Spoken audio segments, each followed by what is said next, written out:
hampir tenggelam berarti. Terus kenapa masih mau nyari ini lagi, pasir?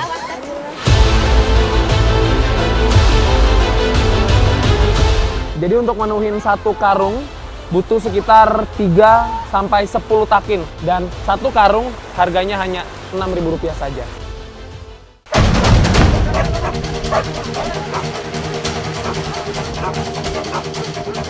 Kalau binatang itu lewat, langsung ninja ini gini dia. Nah, tadi jelas sekali suaranya. Saya dengar agak dekat, tapi pas kita kejar, dia kabur. Kayaknya sih masuk ke dalam hutan lagi.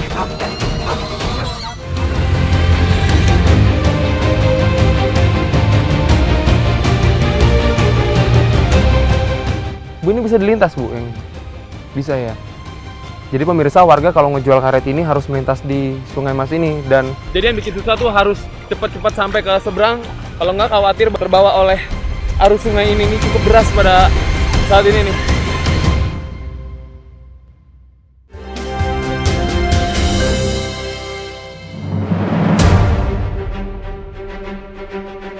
Indonesia adalah negara penghasil karet terbesar kedua di dunia setelah Thailand. Dengan lahan seluas 3,5 juta hektar, kebun karet Indonesia didominasi oleh karet rakyat. Sayang, masih ada daerah penghasil karet yang belum mengecap sejahtera. Desa Penyengkuang merupakan pemekaran dari Desa Nangaora pada tahun 2004. Warganya sebagian besar merupakan suku Dayak Lamantawa. Dari luas wilayah desa 1.500 hektar, 90% diantaranya adalah hutan dan perkebunan. Sisanya adalah pemukiman warga.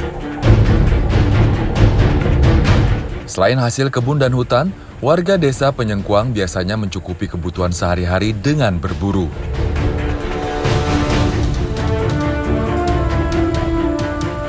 Biasanya warga selalu pergi berkelompok 3-10 orang. Semakin banyak orang yang ikut, biasanya lokasi berburu akan semakin jauh di pelosok hutan. Sesampainya di lokasi berburu, kami langsung memasang jerat atau perangkap hewan. Proses pembuatan jerat cukup sederhana. Beberapa batang kayu panjang ditancapkan dengan kuat di tanah. Kemudian tali diikat sedemikian rupa untuk memastikan hewan yang melintas akan terjerat. caranya kalau binatang itu lewat, langsung ninja ini gini dia. Nah, langsung kena tangannya. Oh, langsung kena kakinya dia, ikat nggak bisa kemana-mana nih? Enggak, jadi dia tuh sekitar di sini aja. Pasti di sini-sini aja ya? Mutar sini aja dia. Sistem kerjanya sangat sederhana, jadi dia untuk menjerat biasanya sih kaki ya Pak ya? Kaki hewan liar, dan hewan liar di sini biasanya sih yang diambil hewan babi. Dan informasi dari warga, jalur-jalur seperti ini nih yang kecil-kecil, tiba-tiba ada di tengah-tengah hutan, nah ini biasanya jalur-jalur mereka lewat. Ini kan jalan-jalan yang binatang babi ini. Biasanya begitu ya Pak ya? Dia biasa begitu. Semoga kita dapat hari ini. Jerat tidak dipasang di satu titik. Biasanya warga memasang hingga belasan jerat dengan tempat yang berjauhan. Kini Suparto dan warga membuat tombak yang terbuat dari bambu. Tombak bambu berguna untuk melumpuhkan babi hutan yang terjerat pada jebakan. Sebab amat beresiko bila menangkap hewan buruan dengan tangan kosong. Karena taring panjang pada babi liar dapat melukai pemburu. Kini, waktunya anjing pemburu yang biasa disebut kudu mencari keberadaan babi. Pernah kalau anjing kita bawa ke hutan ya, memang bekas babi itu banyak, tapi anjing tuh nak mau cari babi, nak mau ngonggong. Biasa juga kita pulang dari hutan tak bawa daging biasa berhasil ya, memang rugi lah kalau kita hanya tinggal makan ongkos percuma aja. Setelah hampir 2 jam berdiam, samar-samar terdengar suara lolongan anjing. Tak ingin pulang dengan tangan kosong, kami berlari sekuat tenaga ke arah suara. Ternyata, pada salah satu jerat yang kami pasang, ada seekor anak babi yang tertangkap. Kali ini, tombak tidak digunakan. Sebab anak babi tergolong kecil dan tak akan melakukan perlawanan. Babi buruan segera kami masukkan ke dalam rakung atau keranjang. Pencarian kembali kami lanjutkan. Cuaca di tengah hutan memang sulit ditebak. Panas terik berubah menjadi guyuran hujan. Namun tidak ada tempat untuk berteduh. Kembali, di tengah hujan, suara anjing terdengar.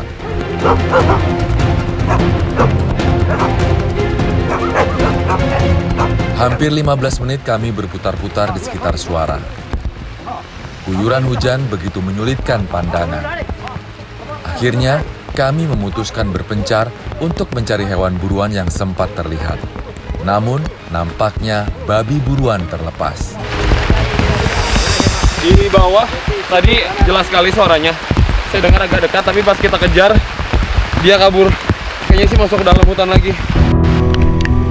Mengingat hujan yang semakin lebat dan hari yang semakin sore, membuat warga memutuskan menyudahi pencarian hari ini. Sebetulnya, anak babi bisa saja dipelihara hingga dewasa dan menghasilkan uang lebih banyak. Namun ada kepercayaan bila memelihara babi liar, maka pemburu akan mendapatkan malapetaka. Sehingga meskipun hasilnya tidak seberapa, warga tetap akan menjual anak babi yang diperoleh. Babinya ini 13, jadi dikalikan 1 kilo 20.000. 1 kilogram babi buruan biasa dihargai Rp20.000 hingga Rp30.000. Semakin besar hewan, semakin mahal pula harganya. Babi kan 13, jadi kalau bisa ya dikurang-kurang lah sedikit, karena babi ini agak sulit, Pak. Nampaknya harga jual hewan buruan kami hari ini akan dihargai murah. Ya, Pak, mau nanya ini. Kalau yang ini, harganya kenapa nggak dijual, dibeli 20.000 gitu? Nah ini kan karena dia tuh terlalu kecil, belum standar gitu Pak dagingnya tuh. Jadi masih muda, itu. Kalau biasa nih dijual lagi atau bagaimana Pak hewan-hewan ini? Ini biasa dijual lagi, Biasanya dijual kemana? biasa jual keesokan, ya. Biasa sampai penuh, ya kita ecer aja gitu maksudnya. Oh, dipotong-potong? Iya, kalau di sana sampai 45. Karena semakin sulitnya mendapatkan hewan liar di tengah hutan, kini hanya sebagian kecil warga yang menggantungkan hidup dari berburu. Warga desa Penyengkuang sebenarnya masih berharap dari hasil perkebunan utama mereka, getah karet. Ya, dalam 1 bulan setidaknya desa Penyengkuang dapat menghasilkan 5-6 ton karet.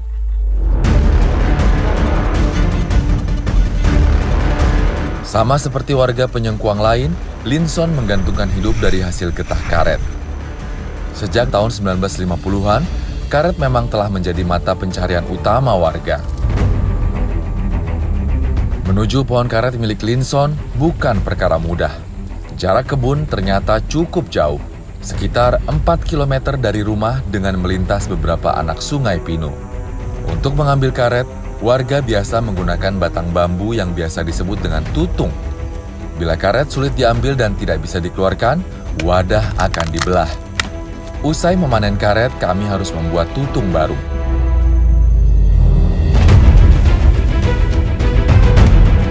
Beberapa tutung yang saya coba buat malah rusak.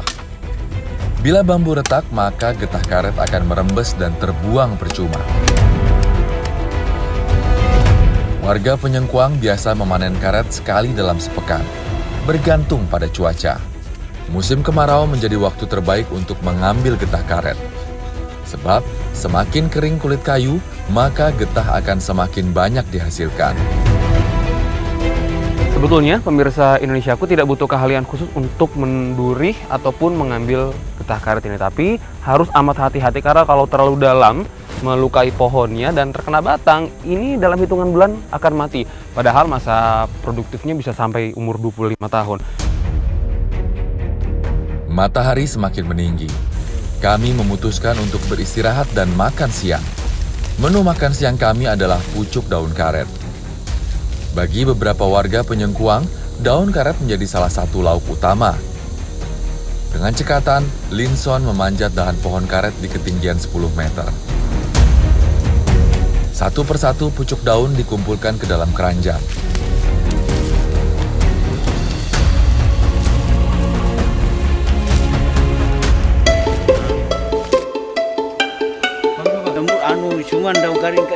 Sesampainya di pondok, istri Linson yang akan membersihkan pucuk daun karet dari getah dan memasaknya. Daun direbus dalam air sekitar 30 menit sampai 1 jam. Selama proses merebus, getah akan terpisah dan mengendap. Selanjutnya, Pucuk daun karet akan dicuci beberapa kali untuk memastikan bahwa tidak ada lagi kandungan getah. Bumbu untuk memasak pun sangat sederhana. Hanya beberapa buah cabai dan garam.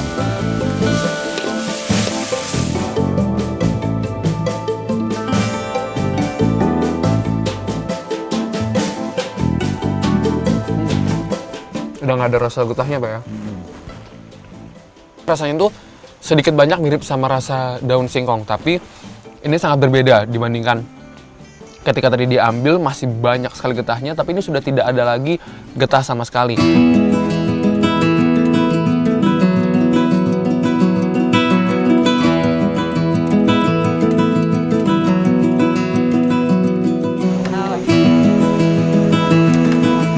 Karet yang sudah dikumpulkan akan dibawa menuju desa. Namun, karet tidak dapat dibawa dengan cara digotong karena jarak terlalu jauh dan jalan yang rusak. Salah satu cara adalah dengan memanfaatkan aliran sungai Pino. Musim kemarau membuat aliran sungai menjadi sangat kecil. Otomatis, karet akan tersangkut di bebatuan. Linson sedikit beruntung, jarak dari rumah ke desa berkisar 4 km. Beberapa kebun warga lain ada yang berjarak di tengah hutan dengan jarak belasan kilometer dari desa Penyengkuang.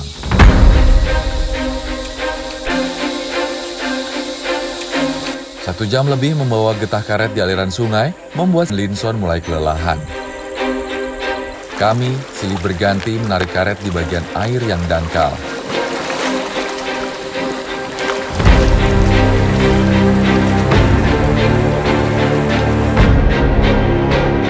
Tidak semuanya aliran sungai ini cukup dalam dan karet-karetnya bisa ngapung.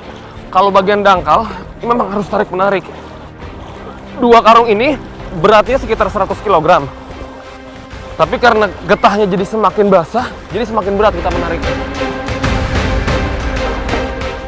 Tajamnya bebatuan yang ada di dasar sungai membuat kami harus lebih berhati-hati. Setelah nyaris 5 jam, kami tiba di dermaga desa Penyengkuang. Sungguh hari yang amat melelahkan. Harganya separah ini, Pak, sekarang? Iya, itulah yang dibagi, harga 4.000 lebih.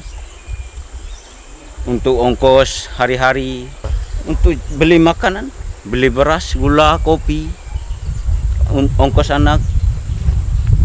Cukup, Pak, itu, Pak? Ya cukup, tidak cukup pun, karena hanya inilah pengusaha.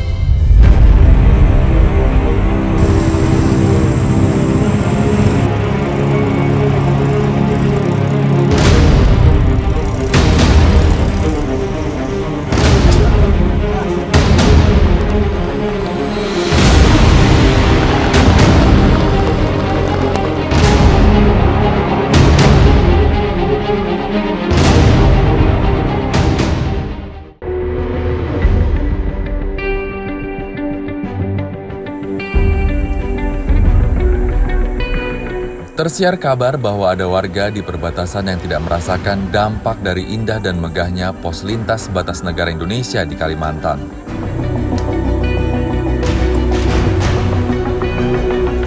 Kabar ini membuat kami, tim Indonesiaku, ingin melihat langsung keadaan di Entikong.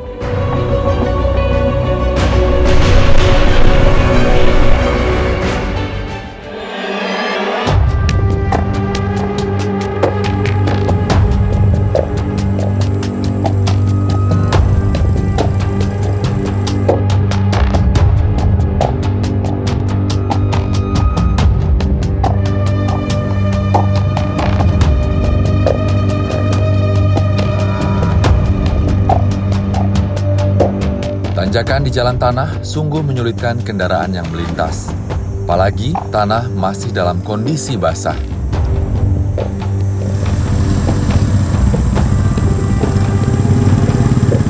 Kami beberapa kali harus turun untuk membantu mendorong motor agar mampu menanjak.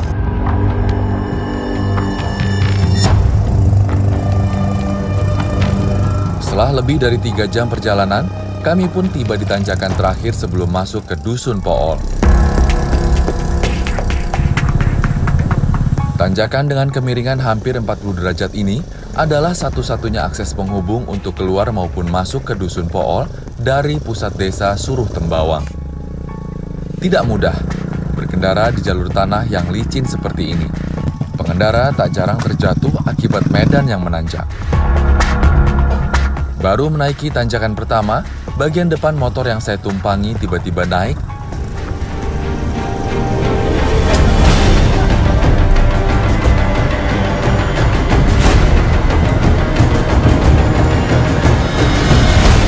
Cuaca pun tak bisa ditebak. Panas terik yang menyengat tiba-tiba berubah menjadi rintik hujan. Kami bergegas memacu kendaraan agar bisa sampai sebelum hujan semakin deras. Namun apa daya, upaya kami sepertinya sia-sia.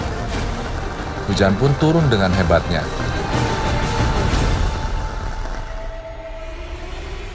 Sekarang pukul 2 waktu setempat kami sudah sampai ke desa Suruh Tembawang. Sedikit lagi sampai ke Dusun Pool, kurang lebih jaraknya sekitar 6-7 km lagi. Tapi di tengah jalan kami tiba-tiba terkendala oleh hujan dan sedang bersiap-siap menggunakan berbagai peralatan.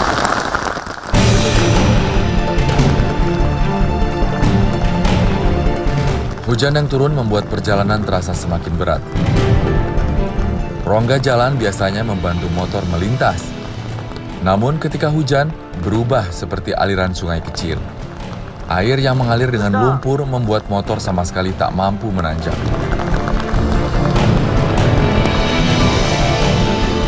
Di tengah-tengah perjalanan, kami menjumpai beberapa warga desa Suruh Tembawang yang turun pulang dari Dusun Pool. Mereka terjebak oleh hujan di tengah perjalanan. Mereka terpaksa melanjutkan perjalanan karena hanya tinggal melintasi satu turunan terakhir sebelum sampai ke desa.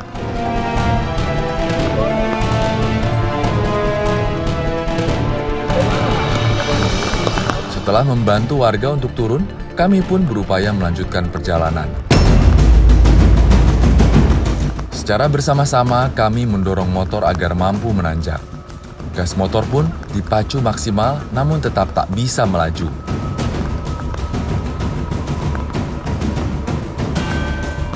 Kami hanya mampu menanjak kurang lebih 100 meter saja.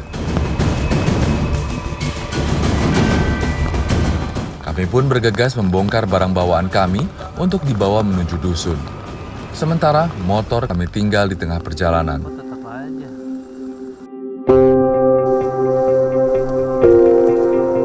Hujan yang reda tak membuat perjalanan kami menjadi mudah. Sulit rasanya membayangkan warga yang terpaksa harus menanti hujan reda untuk keluar masuk dusun mereka. Jika musim hujan, maka jalan sama sekali tak bisa diakses. Dan warga terpaksa harus berdiam diri di dusun, menanti berhari-hari bahkan hingga berminggu-minggu untuk bisa turun ke kota kecamatan.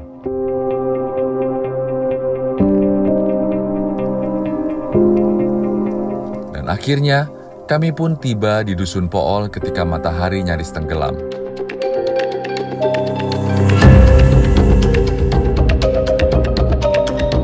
Dusun Pool dihuni oleh 92 kepala keluarga.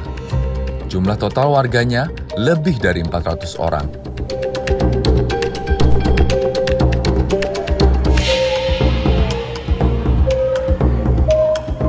Sebagian warga dusun berharap banyak pada anak-anak mereka agar memiliki kemajuan dari sisi pendidikan.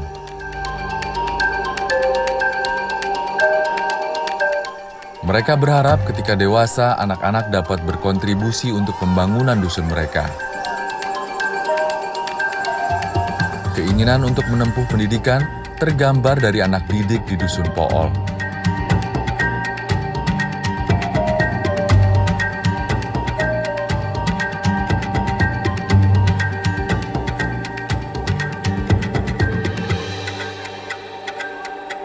Usai sekolah, biasanya anak-anak akan membantu orang tua mereka untuk bekerja di ladang. Namun, jika dalam masa tanam seperti ini, anak-anak punya kesibukan lain, yakni mencari pasir. Sulitnya mendapat bahan baku untuk membangun rumah di dusun, membuat anak-anak mencari pasir di sungai yang dekat dengan dusun mereka. Setiap sore, Belasan anak-anak membawa anyaman bambu lengkap dengan penyerok pasir seadanya.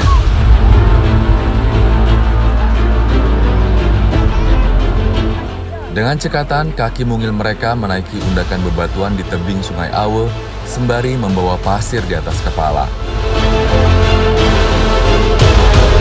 Selain membantu warga yang tengah membangun rumah, mencari pasir ternyata juga menjadi penghasilan tambahan untuk mereka.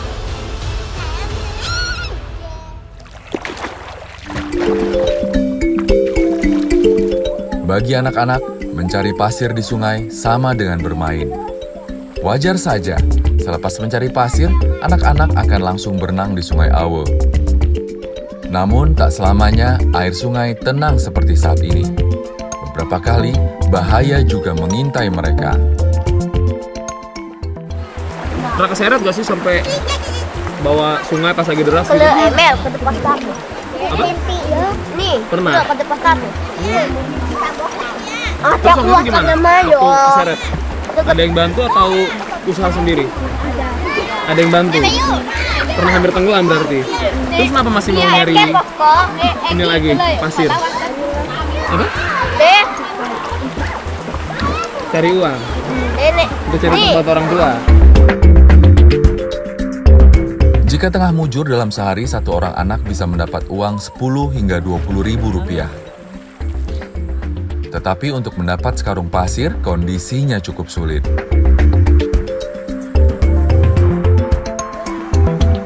Jadi untuk menuhin satu karung, butuh sekitar 3 sampai 10 takin atau 10 keranjang seperti ini. Nah kalau 10, yang kecil-kecil ukurannya. Dan satu karung harganya hanya Rp6.000 saja.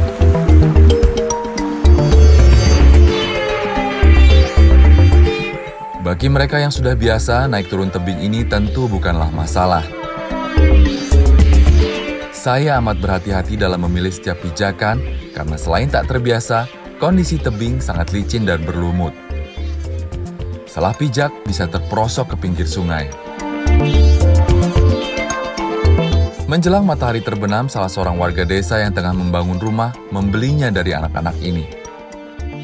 Harga Rp6.000 untuk sekarung pasir dirasa lebih murah untuk warga Dusun Paol jika dibandingkan membeli dari desa seberang dengan harga 4 hingga 5 kali lipat.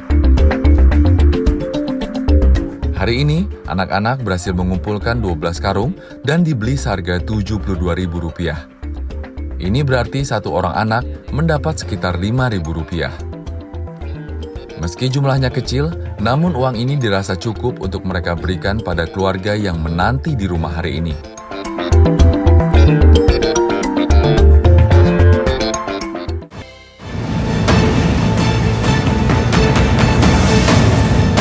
Jadi pemirsa, warga kalau ngejual karet ini harus melintas di Sungai Mas ini. Terbawa oleh arus sungai ini cukup deras pada saat ini nih.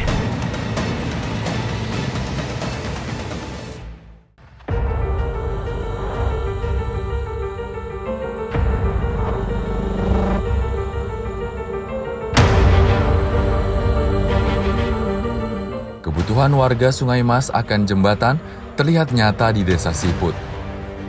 Pagi ini, saya tengah bersama 2 orang warga yang berencana untuk menjual hasil karet menuju Desa Gase. Sudah menjadi kebiasaan bagi warga di Desa Siput bahwa penjualan karet dilakukan 1 kali dalam 1 bulan.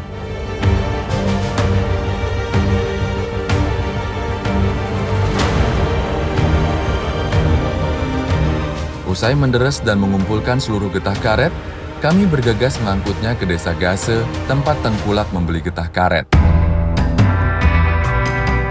Setelah berjalan kaki selama 30 menit, ternyata kembali dihadapkan dengan aliran Sungai Mas. Namun kali ini tak ada sampan atau perahu. 5 sampan warga yang ada di sungai ini semua sedang dipakai oleh pemilik dan warga lain. Sementara itu, Nailul dan Zulkifli tidak memiliki perahu. Alhasil, sepertinya kami harus menyeberang sungai tanpa perahu. Zulkifli pun turun ke tengah sungai mencari jalur yang tak terlalu dalam. Bu, ini bisa dilintas, Bu? Yang bisa ya? Jadi pemirsa, warga kalau ngejual karet ini harus melintas di Sungai Mas ini, dan hari ini nampaknya agak sedikit lebih tinggi aliran airnya, jadi bapaknya harus ngecek dulu memastikan kalau kami bisa melintas di jalur yang aman, karena kalau salah pijak bisa 2-3 meter di dalamnya. Yang di situ bisa, Pak? Yang di situ bisa? Setelah memastikan titik-titik yang aman untuk dilintasi, Zulkifli kembali naik ke bibir sungai untuk mengambil getah karet. Dan kami pun turun ke sungai untuk menyeberang.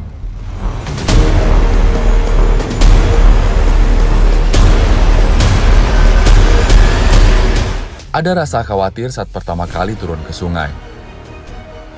Sekilas, bibir Sungai Mas, Desa Siput menuju Desa Gase terlihat pendek saja. Namun ketika melintasi kedalaman airnya, baru terasa seperti sangat jauh. Jadi yang bikin susah tuh harus cepat-cepat sampai ke seberang.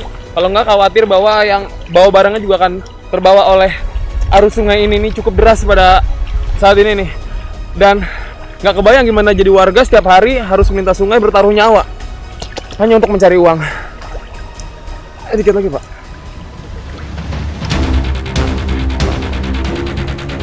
Di beberapa titik, kedalaman sungai melebihi tinggi badan kami. Tidak hanya berjalan, kami harus setengah berenang ketika melintasi Sungai Mas. Sebab jika tidak, badan bisa terbawa arus sungai.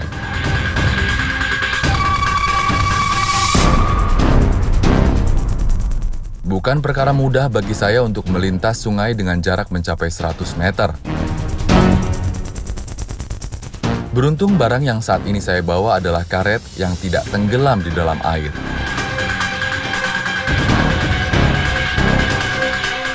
Akhirnya, kami berhasil melintasi sungai ini.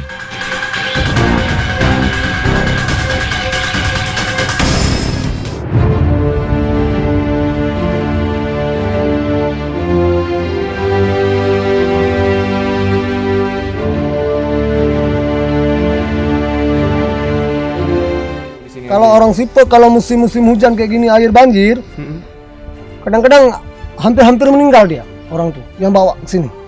Karena Karena harus renang. Dan Karena bukan kalau itu dulu dia. sekitar 90-an dulu memang ada bot sampan itu pakai mesin. Kalau sekarang udah semua nggak ada lagi. Nggak ada ya, Pak. Ya. Karena nggak ada fungsi lagi.